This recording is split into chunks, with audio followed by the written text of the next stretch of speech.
আসসালামু আলাইকুম। বাংলাদেশে শান্তিপূর্ণ পরিবেশ এবং জনগণের স্বতঃস্ফূর্ত অংশগ্রহণে ত্রয়োদশ জাতীয় সংসদ নির্বাচনের ভোট গ্রহণ এখনও চলছে শান্তিপূর্ণভাবেই।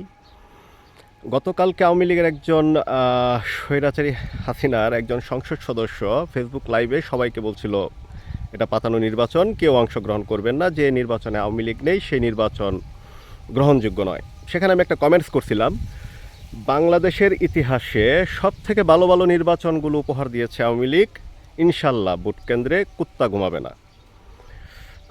সেইটা স্ক্রিনশট দিয়ে অনেকেই রাখছে, আওয়ামী লীগের রাখতে পারেন, তাতে আমার কিচ্ছু যায় আসে না। ব্যক্তিগতভাবে আমি সেটা কিছু মনেও করি না। তবে বাংলাদেশ আওয়ামী লীগ কখনো ফিরে আসবে কি না সেটা এই মুহূর্তে একটা বড় প্রশ্ন। তবে এটা নিশ্চিত, শেখ হাসিনার হাত ধরে বাংলাদেশের আওয়ামী লীগ কখনো পুনর্গঠিত হবে না। শেখ হাসিনার যতটুকু ক্ষীণ আশা ছিল বাংলাদেশের রাজনীতিতে ব্যাক করার, আমি মনে করি যে আজকের নির্বাচনের পরে, আজকের যে জনগণের স্বতঃস্ফূর্ত অংশগ্রহণমূলক যে নির্বাচন, এরপরে শেখ হাসিনা আর বাংলাদেশে ফিরে আসতে পারবে না। একটা মানুষ যখন ভোট কেন্দ্রে যায় ভোট দেওয়ার জন্য, সে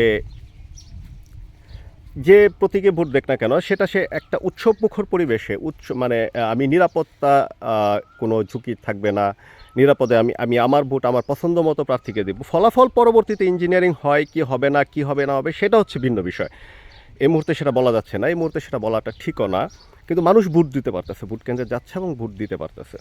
তো শেখ হাসিনার যে 17 বছর মানুষকে এই যে একটা উৎসব, এই যে একটা উদ্দীপনা, এই যে একটা মানে এই মানুষের মধ্যে যে নির্বাচনমুখী বা ভোটের যে আমেজ, সেটা থেকে শেখ হাসিনা মানুষকে একেবারে বিচ্ছিন্ন করে ফেলছিল। তো আজকের যে স্বতঃস্ফূর্ত অংশগ্রহণ, বিশেষ করে নারী ভোটারদের যে অংশগ্রহণ, সেটা ছিল চোখে পড়ার মতো। মানে সবাই মনে হচ্ছে যে যে একটা উৎসবের মধ্য দিয়ে তারা এই নির্বাচনটাকে গ্রহণ করছে।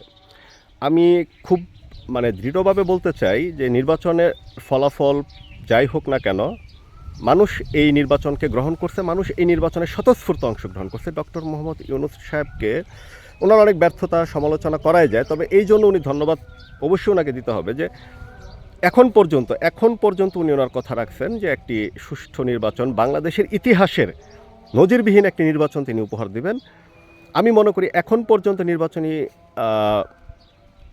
যে অবস্থা, ভোট কেন্দ্রগুলোর যে অবস্থা, উনি মানে সফল, এখন পর্যন্ত সফল। পরবর্তীতে কি হবে না হবে নির্বাচনী ফলাফল আসলে দেখা যায় কি যে একটা প্রশাসন যখন চুরি করতে করতে ওই চুরিটাই আইন হয়ে যায় বা নিয়ম হয়ে যায়, তখন তারা সেখান থেকে সহজে বের হতে পারে না।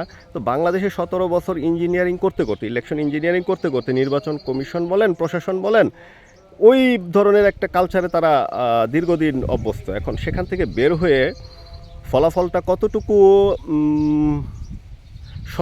স্বচ্ছভাবে প্রকাশিত হবে, এই জায়গাটায় একটু শঙ্কা আছে। কিন্তু এইখানে কিন্তু আপনি ডক্টর মোহাম্মদ ইউনূস বলেন বা ইন্টারিম গভর্নমেন্ট বলেন, তাকে একেবারে দোষ দিতে পারবেন না। ওরা মানুষই কয়জন, কিন্তু যতটুকু তিনি উপহার দিচ্ছেন, আমি ব্যক্তিগতভাবে মনে করি ডক্টর মোহাম্মদ ইউনূস সাহেবকে আমি সম্মান করছি, এখন সম্মান করছি। আলোচনা সমালোচনা অনেক কিছুই করছে ওনার, কিন্তু এখন যে নির্বাচনী যে পরিবেশ বা নির্বাচনী যে ইমেজ, এটা কিন্তু একেবারে মানে আমার চোখে দেখা খুব মানে একেবারে ভিন্ন রকম একটা পরিবেশ। মানে টোটাল থেকে সকাল থেকে মনে হচ্ছিল যে বিষয়টা এমন যে সকালবেলা যখন আমরা ঈদের সময় ঈদের নামাজ পড়তে যাই খুব মানে উৎসাহ উদ্দীপনা নিয়ে, বিষয়টা এরকমই মনে হচ্ছে। কিন্তু ঈদের আমেজের চেয়ে এই আমেজটা অধিকতর মানে মানে শান্তিপূর্ণ বা একটু চোখে লাগার মতো মনে হচ্ছে। কি জন্য? বা কারণ ঈদের নামাজে আমরা পুরুষরাই শুধু জামাতে গিয়ে নামাজ পড়ি ঈদগাহে, কিন্তু এইখানে নির্বাচনে আমি এখন পর্যন্ত দেখতে পেলাম যে পুরুষ ভোটারের চাইতে নারী ভোটারের অংশগ্রহণ বেশি। নারীরা স্বতঃস্ফূর্তভাবে যাচ্ছে, তারা মানে তাদের যে নিরাপত্তা বা তারা ভোট কেন্দ্রে কোনো ঝামেলা হবে কি না, তাদের নিরাপত্তার কোনো শঙ্কা আছে কি না, এই ধরনের কোনো টেন্ডেন্সি তাদের মধ্যে নাই, এই ধরনের কোনো চিন্তাভাবনাও তাদের মধ্যে নাই, যা একটা দেশে রাজনীতিতে এটা একটা বিশাল বিষয় যে আপনি নিরাপদে গিয়ে ভোট কেন্দ্রে যাবেন, ভোট দিয়ে নিরাপদে বাড়ি ফিরে আসবেন। এই পরিবেশটা কিন্তু এখন পর্যন্ত আছে। এবং এই যে স্বতঃস্ফূর্ত অংশগ্রহণ, আমি মনে করি এই যে মানুষের স্বতঃস্ফূর্ত অংশগ্রহণটাই শেখ হাসিনার পথ, ফিরে আসার পথটাকে পার্মানেন্টলি বন্ধ করে দিল। বাংলাদেশ আওয়ামী লীগ অনেক বড় দল, আওয়ামী লীগ ফিরে আসবে হয়তোবা, কিন্তু এটা যারা স্বপ্ন দেখেন যে শেখ হাসিনার হাত ধরে বাংলাদেশে আওয়ামী লীগ ফিরে আসবে বা শেখ পরিবারের হাত ধরে ফিরে আসবে, দিস ইজ টোটালি ক্লোজড আজকের স্বতঃস্ফূর্ত অংশগ্রহণমূলক নির্বাচনের পরে। এবং আওয়ামী লীগ কিন্তু এটা প্রচার করে গেছে নির্বাচনে কেউ অংশগ্রহণ করবেন না। শুনে নাই তাদের কথা, জনগণ বুঝিয়ে দিল